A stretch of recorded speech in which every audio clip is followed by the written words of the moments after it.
Assalamualaikum warahmatullahi wabarakatuh. Halo semuanya, perkenalkan, nama saya Muhammad Fajar, merupakan mahasiswa dari Universitas Indonesia Timur Makassar. Pada kesempatan kali ini saya akan membahas tentang dinamika dan tantangan penegakan hukum yang berkeadilan di Indonesia. Dan tujuan dibuatnya video ini untuk memenuhi tugas mata kuliah pendidikan kewarganegaraan. Penegakan hukum di Indonesia merupakan bagian penting dari upaya mewujudkan keadilan dan ketertiban. Sebagai negara hukum, Indonesia dituntut untuk menegakkan hukum tanpa memihak. Namun dalam kenyataannya, penegakan hukum masih menghadapi berbagai tantangan seperti lemahnya integritas aparat, tumpang tindih aturan, dan campur tangan kekuasaan. Masih banyak kasus hukum yang tidak ditangani secara transparan sehingga membuat masyarakat kurang percaya. Di sisi lain, reformasi penegakan hukum masih terus berjalan melalui pembenahan sistem, peningkatan peran masyarakat, dan penguatan nilai-nilai keadilan. Idealnya, reformasi penegakan hukum harus dilaksanakan melalui pendekatan sistem hukum.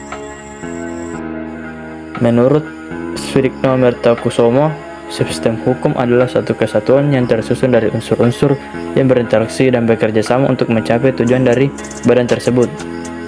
Menurut Friedman, menyatakan bahwa semua sistem hukum terdiri dari 3 subsistem. Yang pertama, subsistem badan hukum, yang kedua, subsistem struktural hukum, dan ketiga, subsistem budaya hukum.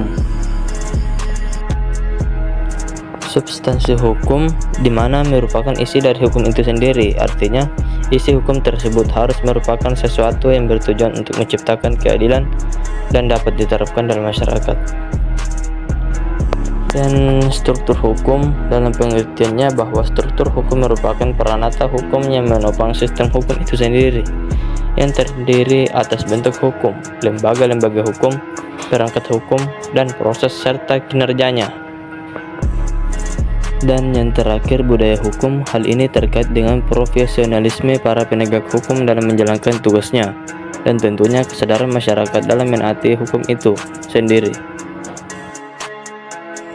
Secara realita, penegakan hukum di Indonesia masih lemah sehingga menimbulkan kekhawatiran yang besar. Masalah penegakan hukum masih terus berkembang seiring dinamika penerapan hukum dalam kehidupan nyata. Lemahnya kasus besar yang belum terpecahkan salah satunya adalah maraknya korupsi. Fakta ini berbeda dengan beberapa kasus yang melibatkan rakyat kecil. Contohnya, Anda yang korupsi 300 triliun ya? Yang saya hormati Yang Mulia Hakim, semoga selalu dalam kesehatan dan murah rezeki.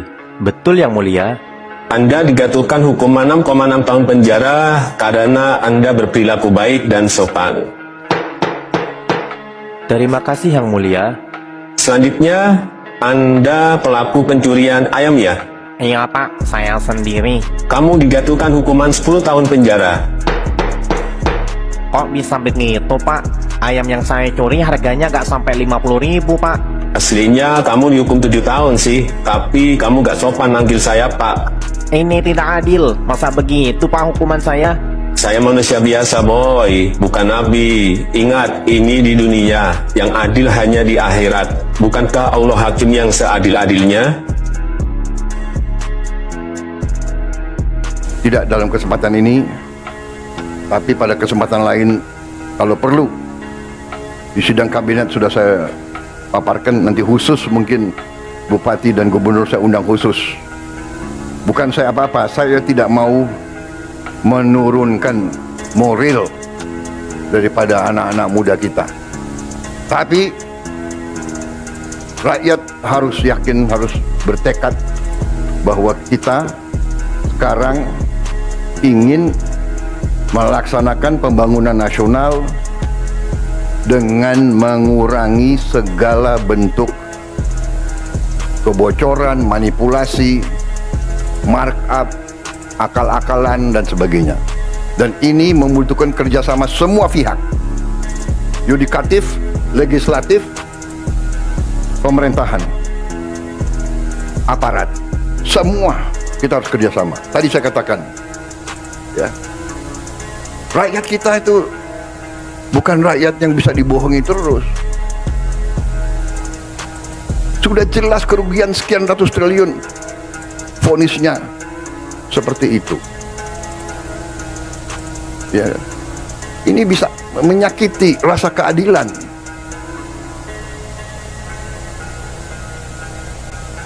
Ada yang curi ayam dihukum berat, dipukulin. Saya kira demikian yang ingin saya sampaikan, saudara-saudara. Wadah hukum saat ini menghadapi persoalan yang sangat kompleks. Dampak globalisasi sebagai akibat kemajuan ilmu pengetahuan dan teknologi yang telah mengubah upaya pembangunan hukum di Indonesia. Beberapa aspek yang perlu diperhatikan dalam kaitannya dengan masyarakat hukum adalah: yang pertama, sistem peradilan dianggap rendah, independensi, dan adil. Banyak masyarakat merasa bahwa lembaga peradilan kita belum sepenuhnya independen dan adil, artinya keputusan hukum masih dianggap bisa dipengaruhi oleh keputusan luar, baik dari kekuasaan, politik maupun ekonomi. Hal ini menyebabkan kepercayaan publik terhadap sistem peradilan menjadi lemah. Yang kedua, dokumentasi hukum yang tidak memadai dan tidak mencerminkan keadilan sosial. Dokumentasi hukum di Indonesia masih belum cukup kuat untuk menjamin keadilan sosial. Banyak aturan yang belum diperbarui atau tidak relevan dengan kondisi masyarakat saat ini. Akibatnya, hukum jadi terasa tidak menyentuh kepentingan masyarakat kecil.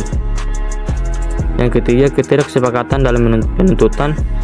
Dalam praktiknya, seringkali kita melihat kasus-kasus hukum yang serupa tetapi diproses dengan cara yang berbeda. Misalnya, pelaku dengan latar belakang ekonomi berbeda bisa mendapatkan perlakuan hukum yang berbeda pula.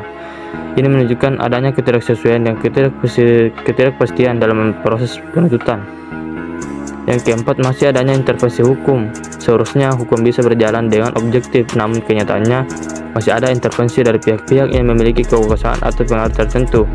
Ini mengganggu integritas proses hukum dalam menjauhkan kita dari prinsip keadilan. Yang kelima, lemahnya perlindungan hukum terhadap masyarakat. Fungsi hukum seharusnya adalah melindungi masyarakat, terutama kelompok yang rentan, tapi yang terjadi justru masyarakat seringkali merasa tidak terlindungi, bahkan menjadi korban dari ketimpangan hukum itu sendiri. Yang keenam, kurangnya kontrol komprehensif terhadap penegakan hukum. Penegakan hukum tidak selalu diawasi dengan ketat dan menyeluruh. Akibatnya, ada aparat penegak hukum yang menyalahgunakan wewenangnya karena tidak adanya pengawasan atau mekanisme evaluasi yang ketat. Yang ketujuh, tingkat keahlian aparat penegak hukum tidak merata. Di lapangan, tidak semua aparat memiliki kompetensi yang sama. Ada yang sangat profesional, tapi ada juga yang masih minim pelatihan atau pemahaman hukum yang memadai. Hal ini berpengaruh terhadap kualitas proses penegakan hukum itu sendiri. Yang kedelapan, proses pembentukan hukum yang condong pada kepentingan orang-orang berkuasa. Seringkali undang-undang dibuat dengan mempertimbangkan kepentingan kelompok tertentu, terutama mereka yang berada di posisi kekuasaan. Akibatnya, hukum jadi terasa tidak adil dan jauh dari kebutuhan masyarakat secara luas. Sekarang Indonesia sedang mengalami proses industrialisasi dan makin terlibat dalam ekonomi global. Artinya, banyak perusahaan asing yang masuk dan beroperasi di Indonesia. Hal ini bikin tantangan hukum kita jadi lebih rumit dan bersifat internasional. Karena itu, penegak hukum dan tenaga di bidang hukum harus ditingkatkan kualitasnya. Pendidikan hukum juga harus mampu mengikuti perkembangan hukum internasional, tetapi tetap memperhatikan kepentingan bangsa dan negara Indonesia yang harus selalu dilindungi. Masalah lainnya, masih banyak hukum di Indonesia yang merupakan peninggalan zaman kolonial yang sudah tidak cocok lagi sama kondisi sekarang. Jadi perlu ada pembenahan hukum yang benar-benar relevan dan mendukung pembangunan bangsa. Masyarakat juga sekarang makin sadar hukum. Mereka menuntut hukum yang adil dan pasti ini jadi tanggung jawab bersama, baik pemerintah, pembuat undang-undang, aparat penegak hukum maupun masyarakat itu sendiri. Secara teoritis, tujuan hukum menyangkut tiga hal: keadilan, kepastian, dan kemanfaatan hukum. Keadilan dianggap sebagai tujuan paling utama dan bersifat universal, seperti yang disampaikan oleh Munir Fuadi dan MH 2003. Keadilan merupakan konsep yang abstrak, mencakup perlindungan hak, kesetaraan di hadapan hukum, dan keseimbangan antara kepentingan individu dan masyarakat. Namun, keadilan tidak selalu lahir dari rasionalitas, tetapi juga ditentukan oleh mood sosial yang dipengaruhi nilai dan norma sosial, sehingga sifatnya dinamis. yang mungkin tidak diperhatikan dalam hukum positif. Pembahasan tentang keadilan seringkali dihadapkan pada pertentangan antara keadilan dan kepastian hukum, disebut sebagai antinomi karena kedua hal ini sering tidak bisa diwujudkan secara bersamaan. Dalam banyak kasus, hakim membuat putusan yang sesuai dengan aturan hukum, tapi hasilnya justru dianggap tidak adil oleh masyarakat. Padahal secara filosofi, hukum seharusnya dekat dengan keadilan, namun ketika hukum itu diterapkan dalam praktik nyata, hasilnya tidak selalu mencerminkan keadilan seperti yang diharapkan. Para filsuf memberikan pengertian keadilan berbeda-beda sesuai dengan pandangan dan tujuannya. Konsep tadi kita dapat melihat bahwa penegakan hukum yang adil harus mencakup yang pertama perlindungan hak asasi manusia, kedua kesetaraan dan status hukum, yang ketiga asas proporsionalitas antara kepentingan pribadi dan kepentingan sosial. Nilai keadilan sejatinya telah menjadi milik bangsa Indonesia. Hal ini tercermin dalam Pancasila yang termuat dalam alinea keempat pembukaan Undang-Undang Dasar 1945. Sebagai landasan filosofis, Pancasila menjadi pandangan hidup dasar negara dan sumber utama sistem hukum di Indonesia. Inilah dasar pijakan dalam membangun hukum yang berkeadilan di negeri ini. Secara ringkas, nilai-nilai inti meliputi keempat tersebut. Namun dalam praktiknya, penegakan hukum sering kali meninggalkan rasa keadilan. Keadilan yang hilang ini muncul karena hukum diabaikan, tidak dihormati, tidak dipercaya, dan disalahgunakan. Merujuk pada uraian tadi, setidaknya secara konsep yang perlu diwujudkan dalam mengatasi dinamika penegakan hukum di Indonesia demi mencapai supremasi hukum yang berkeadilan antara lain sebagai berikut. Pada dasarnya, segala dinamika dan tantangan dalam penegakan hukum yang berkeadilan Indonesia memerlukan reformasi hukum yang harus menyentuh tiga komponen hukum yang disampaikan oleh Lawrence Friedman, yang meliputi yang pertama substansi hukum, yang kedua struktur hukum, yang ketiga budaya hukum. Dan hukum di Indonesia tidak cukup hanya dengan mengadopsi aturan baru akibat pengaruh globalisasi ekonomi. Hukum juga perlu disesuaikan dengan paradigma baru dalam sistem pemerintahan, seperti otonomi daerah. Dalam hal tertentu, hukum adat setempat pun bisa digunakan untuk mengatur hubungan atau peristiwa hukum yang spesifik. Pembenahan materi hukum ini bisa dilakukan lewat tiga cara utama sebagai berikut. Secara umum, dalam rangka melakukan reformasi hukum tersebut ada beberapa hal yang harus dilakukan, antara lain sebagai berikut. Reformasi hukum di Indonesia belum berjalan optimal. Penegakan hukum masih fokus pada aturan, undang-undang, bukan melalui pengadilan sebagai tempat terakhir masyarakat mencari keadilan. Padahal hukum seharusnya ditegakkan lewat proses peradilan yang adil dan independen. Penegakan hukum di Indonesia perlu keberanian untuk beralih ke sistem hukum yang lebih progresif dan berpihak pada keadilan substansial. Aparat seperti polisi, jaksa, dan hakim harus bekerja sama secara harmonis dan transparan agar hukum bisa ditegakkan secara adil dan efektif. Seringkali aparat menghadapi tekanan yang mengganggu independensi mereka, sehingga transparansi sangat penting. Kewenangan antar lembaga penegak hukum juga perlu diperjelas dan diseimbangkan agar tidak tumpang tindih. Dari sisi budaya, penegakan hukum harus mempertimbangkan rasa keadilan dan disesuaikan dengan kondisi sosial masyarakat.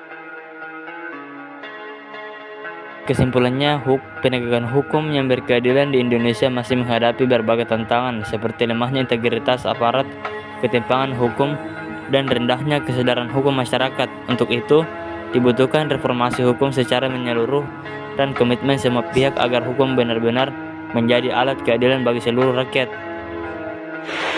Nah, itu tadi hasil dari materi yang disampaikan tentang dinamika dan tantangan penegakan hukum yang berada di Indonesia.